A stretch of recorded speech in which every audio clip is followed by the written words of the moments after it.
Hi friends. Today I thought I would work on Polaroids. Maybe you've seen other artists who have done some Polaroids, and I was inspired by them and thought I would do a few myself, especially since I lived through the original Polaroid era. I grabbed a few of those old Polaroids that I have, and I thought I'd show them to you first. This one here is 1977. This is my mom, my oldest daughter here, and my sister. That was my mom's birthday. Then here's another one. This is my nephew here. The middle one is my daughter, the one you just saw, and that's a family friend there. Then this is me giving my oldest daughter a bath. Now, obviously you can see the other sink full of dirty dishes, and that poor baby is nearly drowned in this full sink of water. You learn a lot with first babies. So that is me and my oldest daughter. Then here's me again with my sister and my daughter. And then here's my mom. And in this photo is my daughter's the middle one, and a niece and a nephew. And then finally, here's a picture of me with my second daughter in the hospital, having just given birth. I kind of look like it too, don't I? But anyway, I have these Polaroids. I've got a lot more, but I'm not exactly sure where they are. So I thought I would work on Polaroids. I took those index cards that I had from before, the 4x6s, and I cut them down. I measured the Polaroids, and the actual Polaroid here is 3.5 inches wide by 4.25 inches long. And the photo itself is 3.125 inches by 3.25 inches. So I tried to cut everything to those sizes to make them a little more authentic, but do whatever you like. So here was it's the index card, very flexible, thin, but I was going for this is what I want. It's thinner than what an actual photo is, just simply because it's going to go in a journal. So I'm trying to reduce some of that bulk.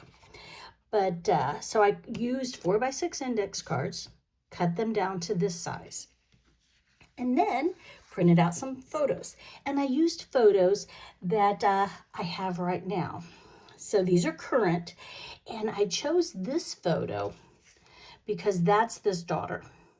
And this picture was taken at Thanksgiving, and so that is a picture of me with this baby. She's grown up. Now, I kind of thought the photo was too big, so I did it again, and I reduced the size of the photo, and I also made it darker because, as you can tell with all of these photos here, these 1970 photos are dark. Those are the first Polaroids, and so the lighting there and everything is just not that great. So I made the one that I started out with, I thought was too light. So I darkened this by taking out the saturation. But you know what? I never thought about at the time that I could put a filter on it, that there are filters that you can put on photos to give them that vintage look. Never thought about it until after I'm done. So here we are.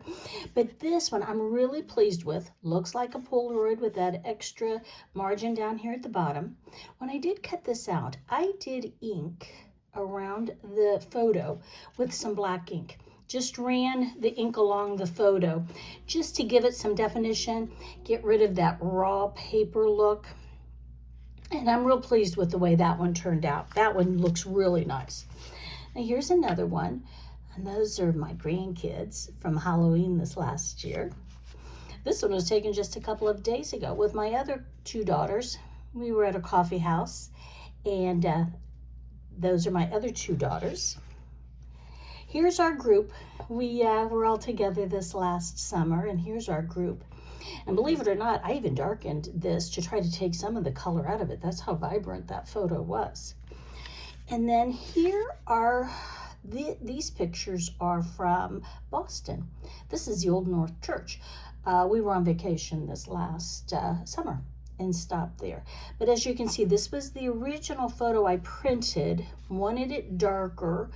And so in making it darker, I think it looks more authentic to this time frame, to the 70s, early 80s.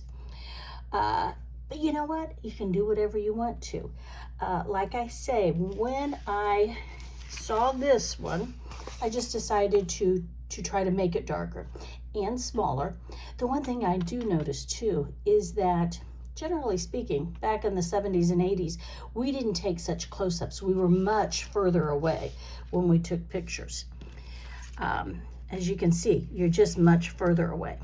But anyway, I made some Polaroids. I'm really pleased with how some of them turned out. I'll make some more, and I will get them to a place where I'm really, really happy with them. Oh, here's one. This is Bunker Hill when we were in Boston last summer. And see, I didn't darken this at all. And that is so vibrant that I'm not sure that it looks like an old Polaroid, because it's just so vibrant, and the color just wasn't that vibrant back in the day. But there's another one. So if you do decide to make your own Polaroids, you can do whatever you want. You want vibrant photos? Have at it. If you want to darken them some, to make them look more like a 70s photo, great. But it's up to you to do whatever that you would like. And then my last photo I wanted to show you, because this is not a Polaroid, but I found this in looking at these pictures. That's me, teenage me, and my mom. And my sister took this photo. My mom had the Polaroid camera there. And here she is. She's peeling off that covering, whatever you want to call it, from the Polaroid photo, because that's what the original ones you did. You peeled a covering off of it, if you will. And then it developed, you know, while you were sitting there holding it. A lot of times you would try to dry it out like that. But there's a picture of teenage me and my mom with a Polaroid photo, and I just thought that was fun, and I would show it to you. So there are my Polaroids, old ones and new ones. So I hope you try making some Polaroids too. It was fun. I really enjoyed it, and especially the walk down memory lane. So thanks for stopping by, and I'll see you next time.